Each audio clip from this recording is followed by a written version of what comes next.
Start streaming. Okay, this time I'm live, I believe. Uh, hey guys, how are you doing? Today is a Sunday. Everybody's laid back. I went for a little bicycle ride. Yeah, it was awesome. So I hope somebody can join me today because I can't do that thing properly to set a schedule on the internet on my channel, which is really bad. I apologize for that. So today, springtime, but just want to tell you guys here in Vancouver, it's still pretty cold. It's like 69, 68 degrees Fahrenheit, around 10 degrees. But at nighttime, it gets close to the 50s, almost 58, 59, which is good. Okay, so we are unlisted. Let's go listed. Okay, public and done. Yes, we are live. So we're public. So I hope somebody can join me today on a Sunday evening, and the time is 6:30 Pacific time.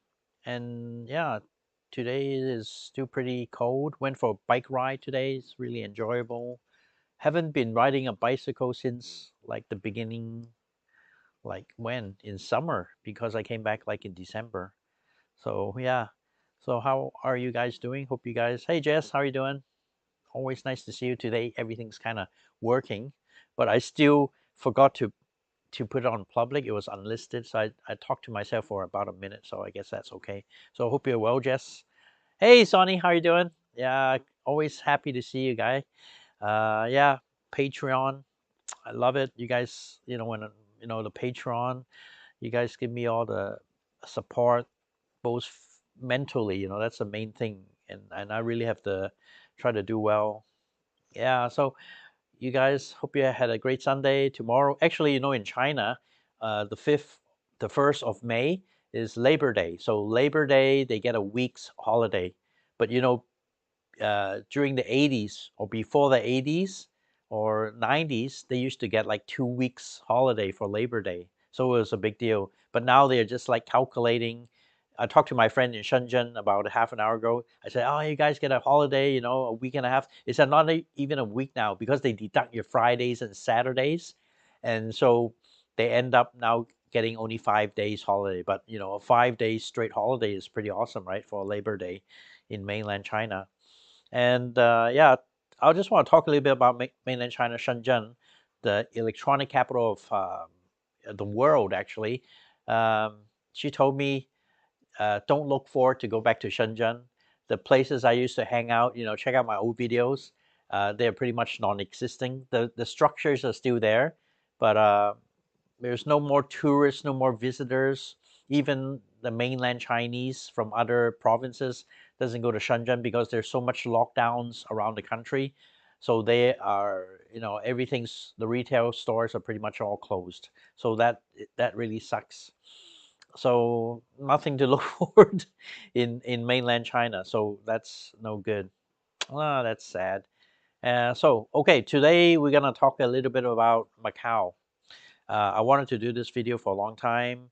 Um, like the title, it says 2002, so around the early 2000s. The government, Macau is just really, really small. The population is maybe 300,000. That's about it. That's the population of Macau, and the place is so small. Only a few little islands made up of Macau, because Macau used to be operated by the Portuguese. So in Macau, the official language is Portuguese and Mandarin. So actually, Chinese. So my Chinese isn't very good, right? So you either try to read the Chinese road sign or you're trying to reach the Portuguese sign. So there's no English signs around. So if you visit Macau, you either know Chinese or Portuguese. So that's wanted to yeah, this is everybody's hating it. My wife's saying you better get rid of it. Yeah, so that's one of the issues I have in Macau. And you know, the 2000, so very small little island with few small. There's a Tapa mainland Macau, and you can just it's just across the river, a small river to mainland China. That was it, you know. But during the 70s, when China was closed, when the communists took over in 1940s until the 70s, early 80s, you can see this river across to mainland China. And when you look across mainland China, you see absolutely nothing. It's just a small little fishing village. Yeah, it's pretty. Yeah, really. Yeah, I'll get rid of it when my life comes back together. It's yeah, it's so much been happening. You know, I'm kind of the real estate in Hong Kong and even in Macau. It's dropped so much. You know, some properties have dropped like 10%, and that's really bad, you know, devastating for the people. Oh, thank you, Jess. So the people that bought late, like a couple of years ago, the properties from Hong Kong, uh, I they will be losing money for sure. So luckily, these 5, 6, like 10 years time, I invested before that, so I'm pretty safe. But still, I could have made more money, you know, if I sold like a couple of years ago. Yeah. So before go back to Macau, it's just small islands. So the land development department in Macau, the government decided to do or reclaim land. So they reclaim a lot of land in Macau. So in the early 2000s, all these lands are being made up, and it's the reclaimed land is nice because it's all flat, right? So they started to build all these reclaimed land and new roads in Macau, you know, towards the sea, of course. And you would see all these flat lands, and there's only like a handful of casinos, and those casinos aren't really big. So the biggest at that time was Hotel Lisboa, and that was the biggest, you know, owned by Stanley Ho. So that was pretty much it. And Macau is not a financial hub. It's just a place for gambling. Okay, it's a sin city like in Vegas, but it's really small. Casinos aren't really big. Um, Tourists, you know, come over to look at the buildings. They're like three, 3 or 500-year-old buildings from built by the Portuguese. So in Macau, all the pink buildings, the old structures, are government buildings. So in Portugal, all government official buildings from the government are pink color. So just in case you wanted to know, if you see a pink, you know, structure, really grand looking, it's by the Portuguese.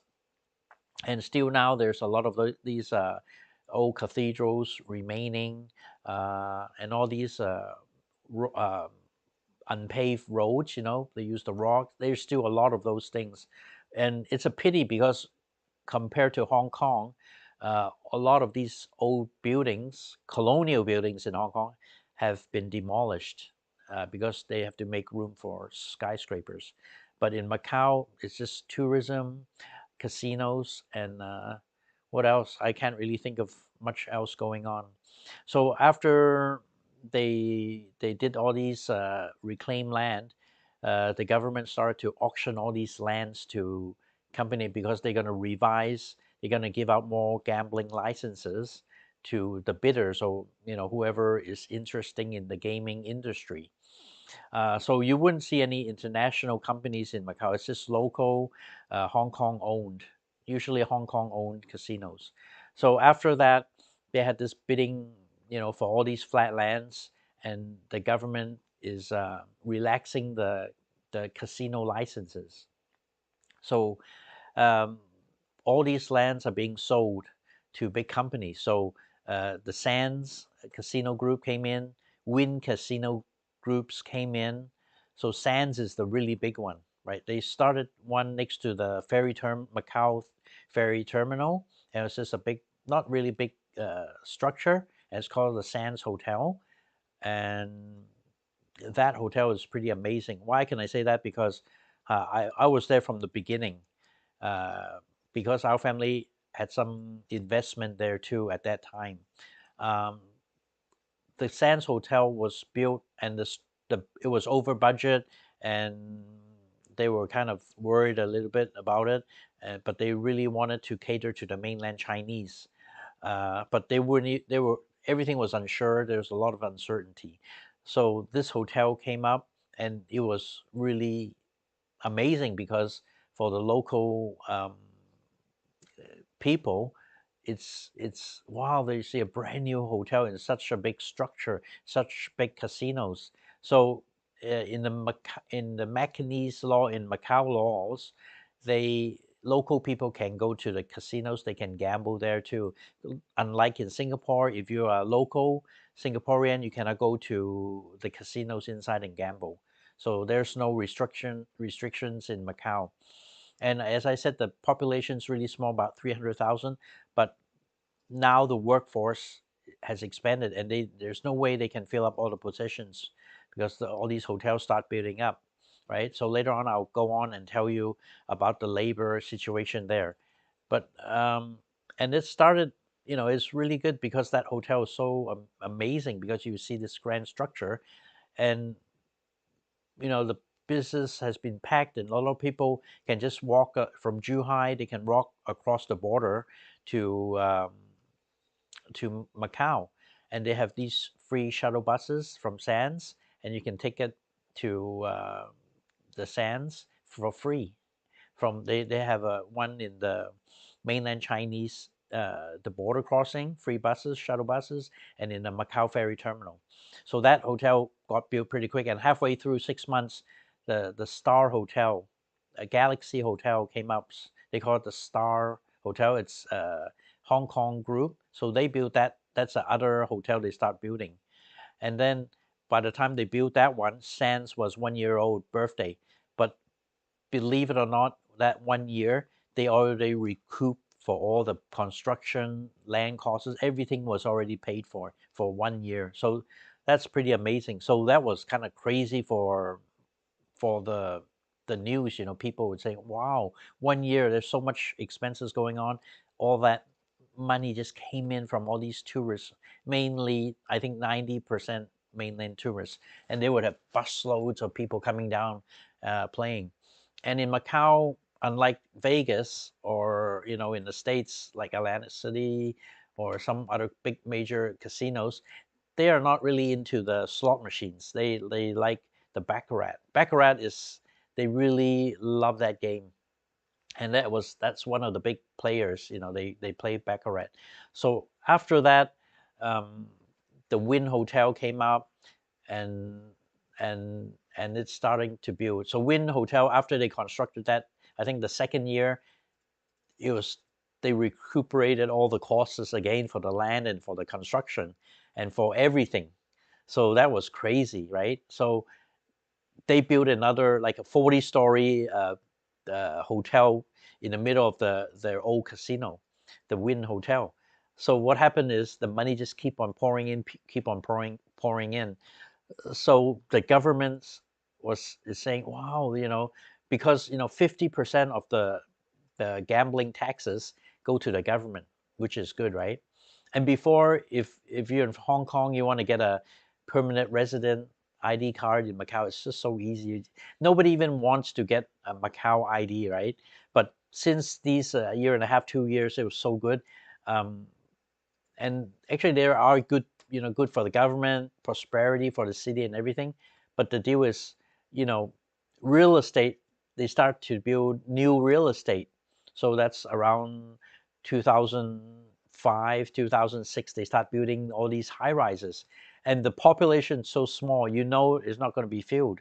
But there's so much mainland Chinese coming down, because if you like buy apartment there, you can get residence, or you buy stock market or something like that, and then you can just get it so easy. So that was a big boom for the 2 years. And then after that, the government went to Tapa. So Tapa is a outlying island. You have to take a bridge across, and that's a Tapa Island, is connected to mainland China. So they did the reclaimed land over there too. So that project is just so big that was nothing compared to Macau, the main island. So when they start Thank you, Jess. Yeah, subscribe if you guys have a chance to, and drop a like. I appreciate that, guys. Hope this story isn't boring, but I've been there all the time, and I regretted it because I didn't, when my dad was around, I was just a spoiled brat. I just goof around doing nothing. Yeah, and I just followed him around and just learning stuff, from him and all that. So after that, they start reclaiming land on Tapa Island. So all these islands are being reclaimed, and thank you, Jess. And those, it's like 20 times bigger than the land compared to the mainland Macau. So that was crazy. Thank you, Sonny. So Tapa is so much bigger. It's really in the 70s. It's just so small. You drive your car just around it. Nothing even like Hawaii, the island. It's so small. Okay, and then they reclaim all this land, and then who bought all this land? So the Americans came in. So Wynn built a wind resort, and they have a gondola, on the big fountain. So they did a Bellagio fountain in front of the big hotel, and then Sands went crazy. They built a Venetian, Venetian casino in Las Vegas, right? It's I think it's 5 times bigger than the one in Las Vegas. So if you want a Venetian exactly the same, go to Macau. It's 5 times bigger, and it has the inside canal and everything. But it's so big, it's crazy. So Sands, they built the whole area. They took over. Okay, so there was wind, no, wind on the side, and then Sands. So Sands built uh, across the road from Venetian, there is a Ritz Carlton Hotel. No, yeah, I think. Correct me if I'm wrong. Holiday Inn, the Sheraton. So all these buildings, all these hotels are like 40-story high. Okay, so there's all these massive buildings across Venetian, and there's a Palazzo Hotel. So all that area, like in Vegas, like half of the strip belongs to Sands. So all these hotels, resorts just popped out of nowhere, and that was so crazy. So after all these were built, because all this they and there was a recession in 2008, right? So everybody stopped work for about 4 years, and they weren't sure. Okay, so it's kind of stopped in 2008, and after that, thank you, Jess. After that, um, they didn't want to build; they just hold on to it. But after these 4 years, until 2000, 2001, they said the government said, if you don't keep on building these buildings, we're gonna just confiscate it, and then you know you won't have ownership anymore because you just stop working. So all these hotels in like the Sands, Wynn, and then the Melbourne Group from Sydney, Australia, came with the Crown Casinos. So the Crown Casino was there, and then the Crown Casino built a Hard Rock Casino. So that area they have a Crown Casino and the COD too. Yeah, so the COD, City of Dreams. So they collaborated, the Melbourne Group, I think, collaborated with Stanley Ho's Outer Sun. So they built that area. So that's a little small area, but they have 3 hotel resorts in that. So it's really crazy, and it's nothing compared to Vegas, because in Vegas it's like people hold a beer, hold a drink, walking around. In Macau, they mean business. You walk in there, if you don't have like $200 US a hand, they don't even welcome you. So if you want to play blackjack, yeah, these $5 tables, $2 in Vegas, forget that. It's like during the weekends, 200 to 300 bucks US minimum hand for all these tables. We're not even talking about VIP rooms, okay? So that they're doing so well there, but at that time I was thinking, so that was around 2000, you know, year 2010, 2000, yeah, 2010, 2012. I actually went there because some of my family's business was there. So it's natural for me to get into the business because You don't know what the partners are doing, and you got to get involved, okay? Because you know what I mean, because you never know what's going to happen to your business, right?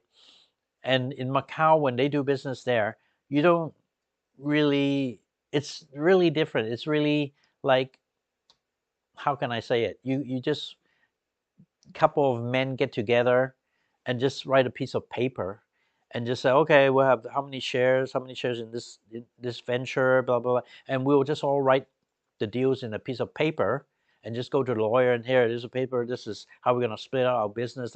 And that is how it works in Macau. And not really legal or anything, but people honor what they write on the paper. So that's how they do business in Macau, even nowadays. So business is so good,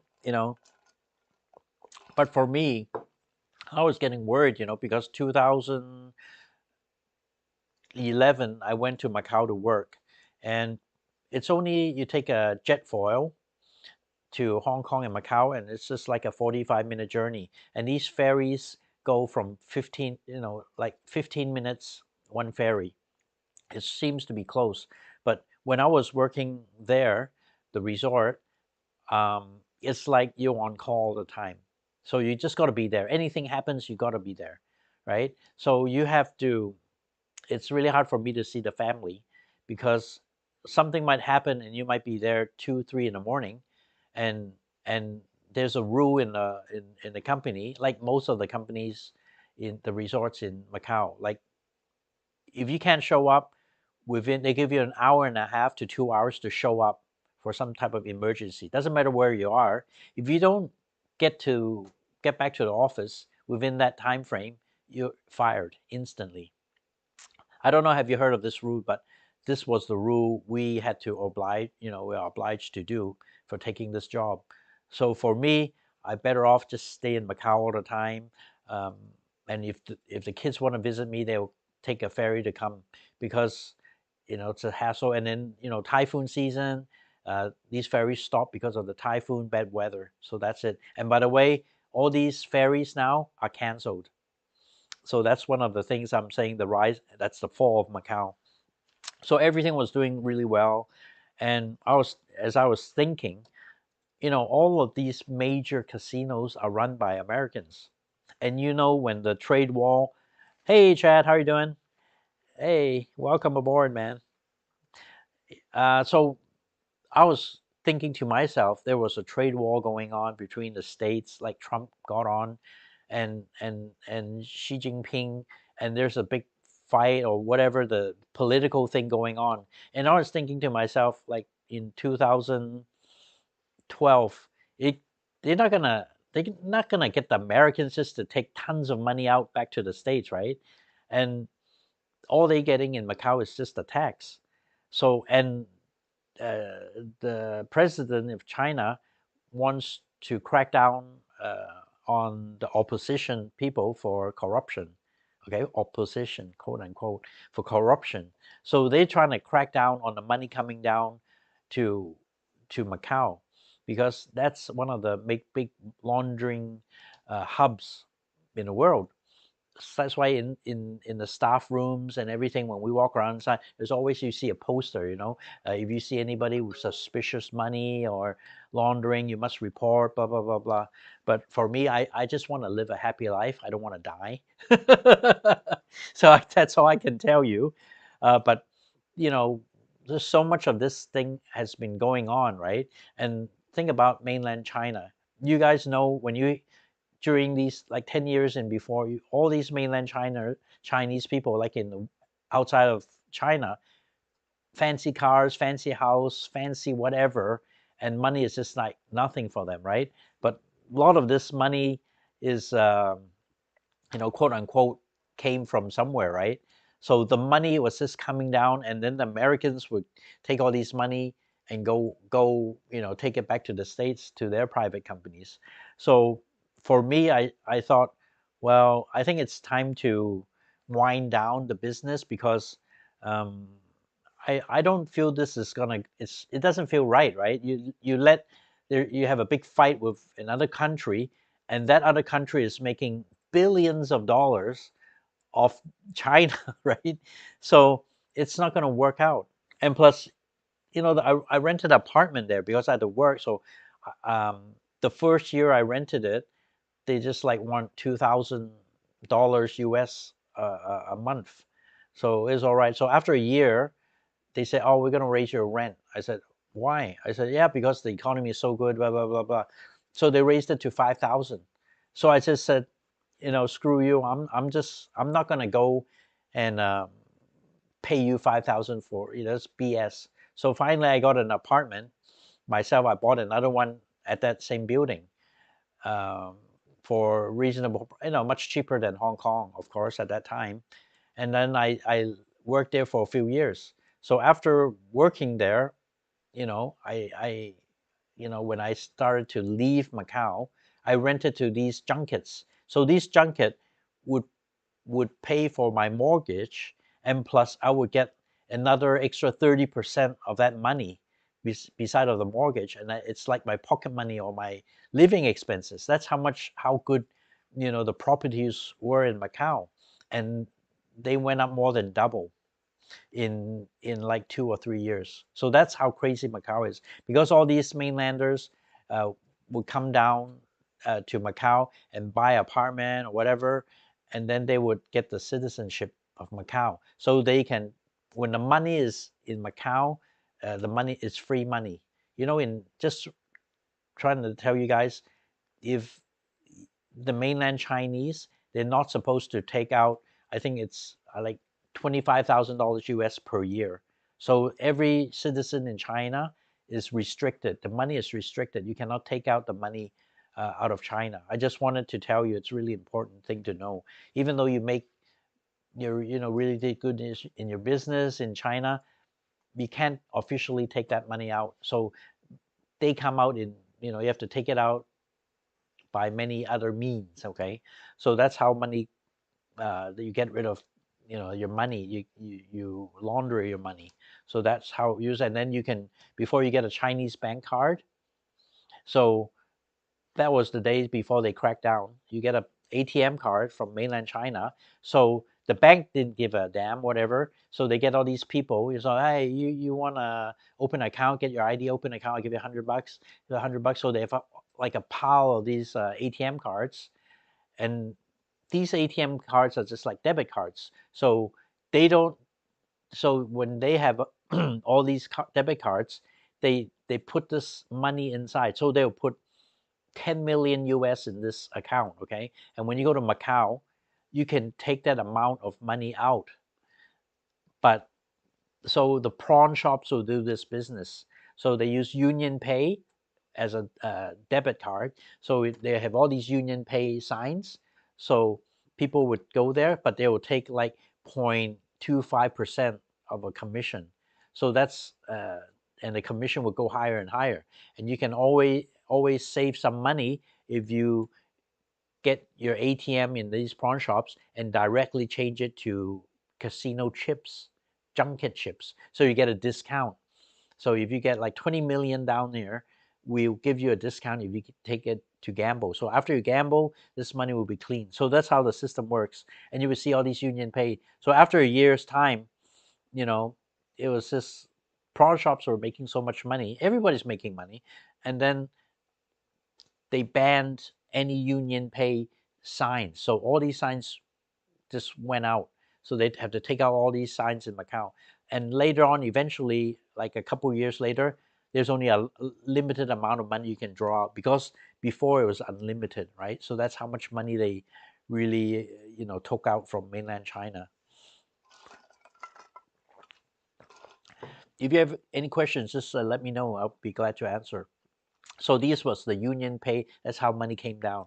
And before even the customs, people would use, why people, the mainland Chinese use LV, like it's not a fancy brand or whatever. They think it's not for luxury, not for, for, for flexing or anything. Actually, when you put a lot of money, 100,000 RMB is like this big, and it's about 10 kilos, because the biggest note in mainland is only $100, right? So they have $100,000 in one thing, and they will stuff it full in these baggages and just take it from Zhuhai to Macau, and it gets really heavy, And before, you don't really have, they don't x-ray you, they don't really care, they turn a blind eye, so you can just cut off as much money as you can on the border. But nowadays it's not, that's, they everything has changed. So I left Macau, um, 2014. So that's when the whole hotel actually got bought out, which was sad because I had to leave the job. Obviously, they don't need me because the hotel is under new ownership. And then I didn't have that job anymore, so I moved back to Hong Kong. But I still made 2 years of profit from renting out the apartment. And then when the government started to arrest everybody in mainland China, officials, and then the officials were kind of scared because of the casinos in Macau. And then the junket that was renting from my apartment, saying that, oh, he's not doing well, because I have constant communication with him too. And he said, oh, not doing well, blah, blah, blah. And then I just have a hunch that this kind of thing can't go, too much longer. So I sold my apartment and I made 100% profit, tax free. So by the way, in Macau, there's no tax. Okay, so there's no taxes. Um, what vacancy tax? There's no capital gains tax. There's no property tax. No tax in Macau. So you just take the money, put it in your bank, and you just walk. So that was a really good deal for me. That's why in Macau and Hong Kong, it's a really good, really, yeah. Thank you. Hi, how are you doing, Mr. Ju? Yeah, so that was pretty amazing. And then I just focused the money at that time, and then I just transfer to buy real estate in Hong Kong. So um, Macau, I didn't see it go well. So actually, and then after that, 2016, you would hear crackdowns. People can't card in money anymore from the border. The the ATM people in the pawn shop, they can't really take out huge amounts, only limited to like 10,000 US per transaction, not even that. Uh, so that's really bad. So they tried another thing, they buy fancy watches in mainland China and they come down and sell it for cash. So that's one of the ways. There's so many things. They buy these whiskey, Chinese, the Mao Tai. When you see the white bottle Mao Tai, it's really common. Actually, they don't drink that. That's the cheapest one. Okay, you gotta have status. You gotta drink the Mao Tai with the brown bottle one. Same as the whiskey. You drink the Macallan. You don't just drink the 12-year one. They drink the at least 28-year, 30-year. The old whiskey. So to get all these things and counter against the border. Even you buy, the XO, the really fancy, those cognac, you can make money. Anything you can think of Macau, you can make money. So 2016, I decided to move my things back to Hong Kong. And then, as I said, all these things start happening. So beginning of 2021, no, 20, the COVID came in the end of 2019, right, guys? And then I made that video. I say this COVID is going to be real. Nobody believed me. I made this video. Go back to look at that video and think about it. It's happening until now. The lockdowns, they just locked down Beijing. They locked down in Shanghai. Shanghai is such a big international city. They locked it whole down. People are not allowed to leave their apartments, and they were just holding one of these metal things and just banging on. I have no food. I have no food. Think about it. Think about Shanghai is one of the most prosperous cities in China. Seriously, and the GDP is so big. The city, everything's so modern. So it's an international community there, and it's just so sad to see.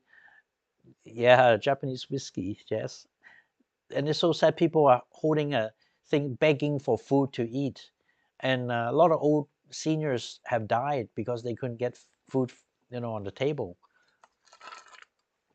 And I don't know why the government did that. Now in Beijing, they're doing the same thing now. They're starting to fence off all these cities. You're not allowed to leave your own little village, and they just fence it all up, seriously, and that's terrible. Now in Hong Kong, we're gonna have a new SAR leader. Did you guys know it? Just a little bit off the subject. Hong Kong, the Carrie Lam used to be the SAR, the top notch. So now there's supposed to be an election, okay? And the candidates, they're supposed to be elected from like 3,000 or 3,000 elite people from Hong Kong chosen by Beijing. So these 3,000 elites um, vote who they want to be the chief secretary of Hong Kong, right? So after all so much shitstorms been happening in Hong Kong, there's only one candidate. Okay, so Beijing say, well, we approve of this candidate. So now all you see in the news is this candidate. So you guys can vote whoever you want. Okay, but it's just so pathetic, guys, right? I'm, I have no comment. Okay, but they say there are other candidates, but in the news or the media, I don't see any other candidates. Let me know if you find a new candidate. But this guy John Lee, I think, yeah, John Lee, is the only candidate we see on the media, and we don't get to vote for him. Only the elites of Hong Kong. So that's you know. Anyway, so 2016, when I'm back in Hong Kong, things starting to get uptight. COVID came along. Um, Hong Kong pretty much stopped every tourist coming in from Hong Kong in January of 2020. Until now, 1st of May, they allow tourists to come in Hong Kong now. But you still need to do this quarantine for 7 days. And talking about this stupid quarantine for 7 days, it used to be 21 days, guys. Now it's 17 days. You must do to go to an appointed hotel, pay for all the food you eat, pay for your accommodation yourself, right? That's bullshit. Because one of the very famous actors died in the quarantine hotel. He went to Singapore, Malaysia for vacation himself to meet his friends, came back to this quarantine hotel for 7 days. And I think on the third day, he called his family. Oh, I'm not feeling well. My heart, it's just feeling pain. And, this famous actor in Hong Kong, Zhang Gong, okay, his name is Zhang Gong. Actually, he's an architect. He's 87. He's an architect. He graduated College of Architecture in Berkeley. So you got to be pretty well off to be educated, but he decided to be a actor. So he's a pretty famous iconic actor in Hong Kong. And the third day he asked the family for help. My heart's not feeling well. And I think his death could be avoided because when he had issues, the hotel people cannot access his room, right? So he probably called for the emergency, open my room, call ambulance, whatever. And they say we have no control. And they even had problems sending them the medicine that the family gave to him. So it's like a jail, even worse than a jail cell. Okay. And then the hotel people said, we don't have the authority to have a wellness check. We are not allowed to even open the doors of the guests to check on their wellness. And it's all done by the health department.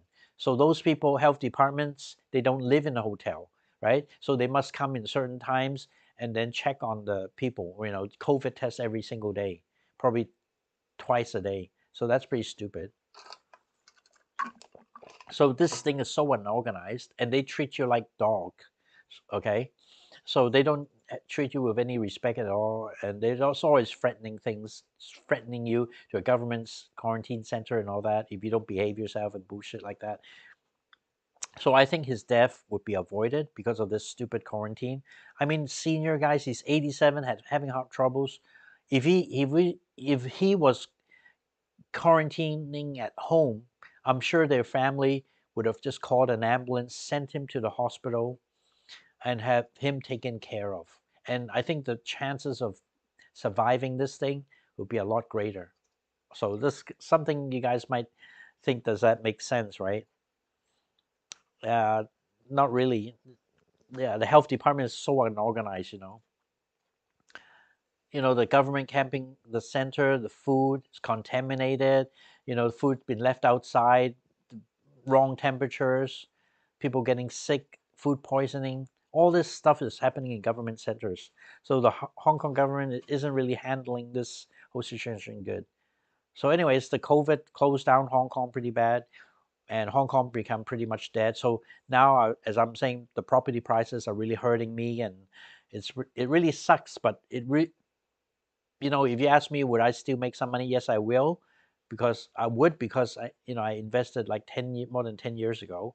But for the people these 3 years investing in these properties, I'm sure they'll lose. So if they had a really big mortgage, if they call the loan, the bank, banks are so friendly when they want you a mortgage, but when you don't pay up, they're the first enemy, right? Just to take your house back. So this type of thing is happening to retail shops and in housing, private housing. So this is in Hong Kong. It's happening. Interest rates, you probably know, if you guys having a mortgage payment for like at least 600K, you pay probably a few $100s more per month, and this will suck. So in Canada, they raised the mortgage rate up already. In Hong Kong, they're raising it because of the inflation. So in Canada, it's been historic raised. The inflation is historical. That's how much bad is the inflation is. Even in the States, the inflation is. So they're trying to control the inflation by raising the interest rates up. Do I sound like an economist now? So, anyways, Hong Kong, and then let's go back to Macau, and then beginning, and then 2021, the government wanted to just demolish the whole money laundering thing, the whole system, because remember when I just said they're trying to stop money from going in across the border, and then the ATMs and a lot of other ways. So these bosses, casino bosses, they have these centers. So it's online gaming. I'm sure you guys know online gaming, and you can gamble real money. So what you do is just have a computer, open an account, and they take your money from China. So I just deposit my money. So we're not talking a few thousand, we're talking millions of dollars in US. I would deposit this money, and then I would be probably gambling from a computer, but the base is in Philippines. So in Philippines, I know of one of the bosses when I was in Macau, the big guy. He has a few centers in Macau, so he does this gambling 24/7. So he's just taking money from China, and then he has his way of getting the money out, right? But for the customer in China, he knows his money's in there. So when the money comes out, he can have his money deposited outside of mainland China. So this is how it works, right? And when Duterte want to arrest this guy, they go arrest this guy. There's so many illegal Chinese with no visa, phony visas. He had, I think, 1,000 workers in a computer center in Manila, but somehow he said he has no problem anymore. His people are working fine. So guess what happened? Okay, just guess what happened. Hey, Crazy Rodman, how are you doing? One of my patrons here. Thank you for your support again. Thank you. New month for May.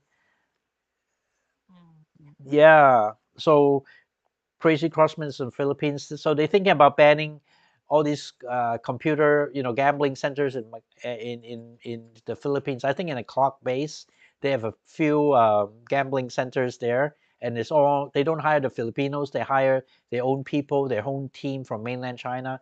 Few thousand of them easy. So Duterte say we're gonna take them all to jail, deport. But after that, uh, it just all went quiet. Okay, we don't hear that news anymore because, quote unquote, everything has been sorted. So have a guess what happened. Okay, that's all I'll say. So things are still running, and it just kept on going. So until recently, a few months time, one of the big guy that owns Sun City, okay, Sun City Entertainment. So this guy is local Macanese, and he got arrested. And the last thing you see, him getting arrested. But I don't believe he's one of the main investors. There are people behind this operation. But I think it's just a start warning to the people in Macau running these gambling businesses that don't try to have these Chinese customers gambling again. So he got his ass put in jail, and everything is shaking up now. And you know, let me talk about the licenses. Okay, so when, for example, MGM, there's an MGM in Macau too, so it's about 100 times bigger than in Las Vegas. Um, so when they have the gambling licenses, they can say I sublet my license out to a different establishment, and then I would have these private gambling halls, and I can rent this private gambling hall through my sub license to the person whoever is paying rent for me. So for example, I would rent this gambling hall to this guy, so they would use their own chips, these junkets, okay, to operate the gambling halls, and lots of money has been going through in Macau. So these 5 years time, all these private sub-rented casino licenses has been popping up anywhere, everywhere. So for example, one of these uh, private junket, rooms, how much they can rent for? Um, Around 20 million US for 1 month rent. Okay, 20 million easy for 1 month's rent. So they will pop up. So the hotel I was working in, they, when you go upstairs, the executive lounge and everything. So first they will close this executive lounge and make it into a private gambling hall, and they'll sub-rent the license. So they'll start changing into a gambling hall. And then the office where we used to work, we had to move to another building, and all that office space become all subletted to a gambling hall. Okay, so any space, retail shop, they'll close it and then sub-rent it into a different gambling. So that was just getting so crazy out of hand because there's so much money to made, right? So after this guy from Sun City got, you know, arrested, there was a stark warning to all the people in Macau. So now all these subletted gambling halls has shut their doors. So think about how big of a shock that is to Macau. So that is devastating. And I saw this happening since 2014 when I left my job, and then sold my apartment in 2016. And it was going to happen because all this money is just out of control. And it's just crazy. You see this environment and the people I hung out with, you don't want to. I learned to be so courteous. If somebody swear to my face or whatever, I'll just give them a nice smile. Thank you very much, for swearing at me. It's just very complicated world you live in Macau. So after this guy from Sun City got, arrested, no chance of bail or anything, and then the people behind this guy are just, being really quiet and humble now. And that's why they are selling a lot of assets. But in Macau, let me tell you, when I sold mine in 2016 for 100% profit, if I hung on to that property, no one will rent it. No more junkets, right? Because no more those gambling halls. So no more junkets. The value is not half as much as before. So from it was the price probably went down like 10 years ago. Nobody even would buy this property because you can't even rent it out for an investment. No more junkets. No more people that take uh, take customers to gamble. So everything is stopped in Macau, and the people behind these sublet running these operations has been jailed. So even now, these like online gaming, that's the next step. They're getting to all these people now.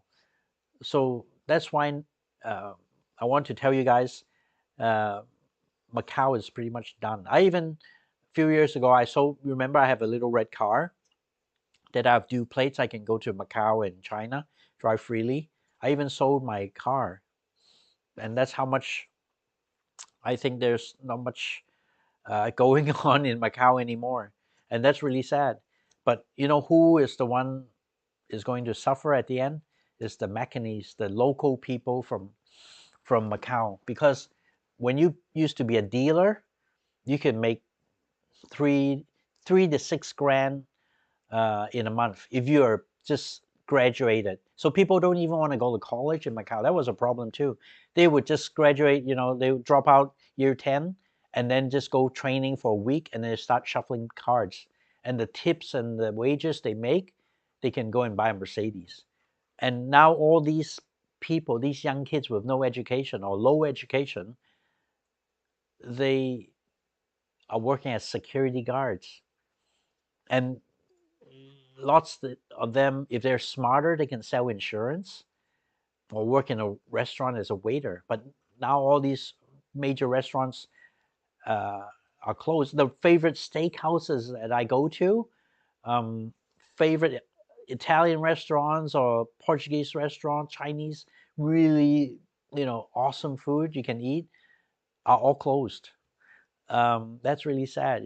We need to have sandwich. The sandwich, they lose money on the sandwich because as long as you come in to eat that sandwich, you'll be playing on something and you give them 10 times back of that money. So all this has stopped.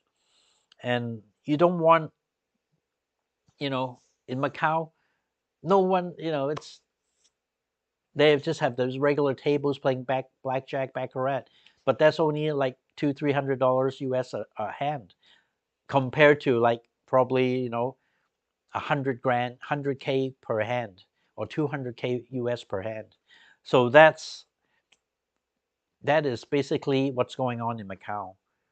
And when you think about it, it's really sad. And even some of my friends, their parents, they bought a lot of shop fronts in Macau, and they made billions. If they sold the storefronts then, but I don't know, did they sell it because now they're pretty much not worth much at all. So that's even for the retail business, it's really gone die down. So so that's pretty much the rise and then the fall of Macau. So now I don't I don't really see anything in Macau because from day one I knew Macau is just going to be gambling, tourism, and that is all Macau has to offer. And the local people are the victims now. And before they, like in the early 2000s, they were complaining, oh, our housings are so expensive, the food we eating, all the prices are going up because all these mainlanders are willing to spend anything, on food, on anything. And the locals can't make anything, so they start complaining, and then the government would give them money. They give them every year, they give them 3,000 US for every citizen over 18. Isn't that a good deal? So after that, everybody wants to be a Macau resident, right? So it become really hard to become a Macau resident. I mean, I could have been one like before the 2000s, but I chose not to. Yeah, so now they're still getting money, but I think the gravy train has passed. There's no more from Macau, and that's it. So anyway, that's pretty much the sad story. And even now, as we are speaking, the ferries, the jet foils, they use, it's made by Boeing. Did you know that? These the running costs you always lose on because they have to put jet fuel on these boats. Just imagine that, and they have the two Boeing engines in it to propel and they float on the water, and they are selling off all these now. And even now, there's no ferries between Hong Kong and Macau, none as we speak. And you probably know one of the reasons that killed it is because they had a big bridge, longest bridge in the world. So now you can actually drive from Hong Kong to Macau on a bridge. So that's pretty crazy construction there. So that's pretty much my story of Macau, and that's why I left Macau. And now, you know, I'll probably just travel there for fun with the family. So, so that's pretty much what I want to say this Sunday night on Macau. And then I'll find some other topic. It might be interesting for you guys to learn, and anything. So thank you very much for watching. I hope you enjoyed my little story of the rise and fall of Macau. And I'll see you again, and probably see you next week again for a live. And meanwhile, I'll try to make some videos locally here and give you some information on some local stuff. Okay, guys, thank you very much for watching. Check out my Patreon, and thank you, my Patreons, for watching here. And give me a like. That's the best gift you guys can give me. Bye-bye, and good night. Thank you, Jess, for my moderator.